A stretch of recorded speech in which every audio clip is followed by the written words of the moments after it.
This object is a cast silver pommel, and it would have fitted at the end of the sword onto the sword's iron tang, so it would have fitted there.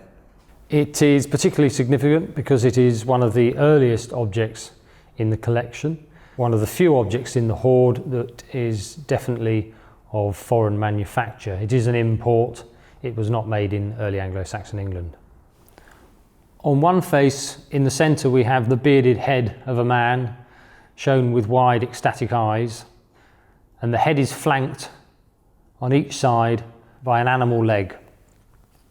The decoration on the other side is different.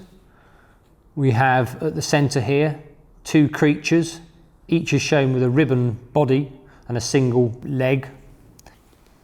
And then separately in the corners are two boars' heads with blunt snouts and tusks.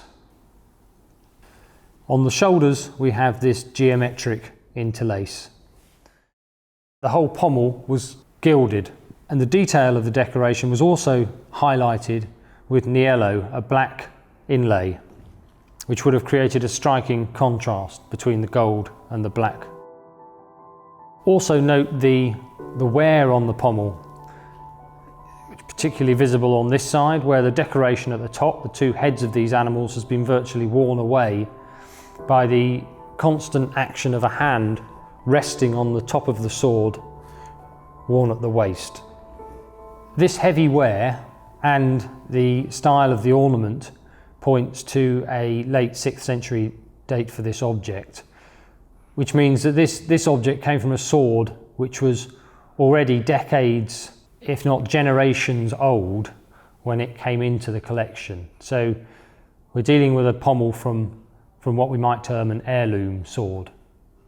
It's very possible that the human and animal decoration on this pommel had pre-Christian pagan significance.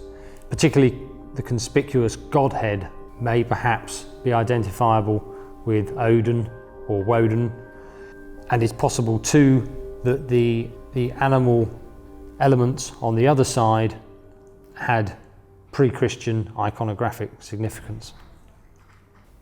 This pommel is perhaps the best example in the hoard of an object and its potential to connect us with the people of the past who owned the swords from which the fittings came, and the wear demonstrates continuous use over a sustained period, perhaps of a weapon passed down from father to son or from ruler to warrior.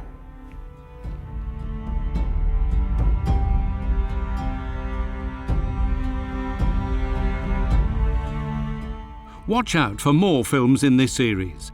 In September, a special issue of History West Midlands explores the fascinating story of Anglo Saxon Mercia and the Hoard. Subscribe now and register for our free newsletter. In October, a new permanent gallery opens at Birmingham Museum and Art Gallery.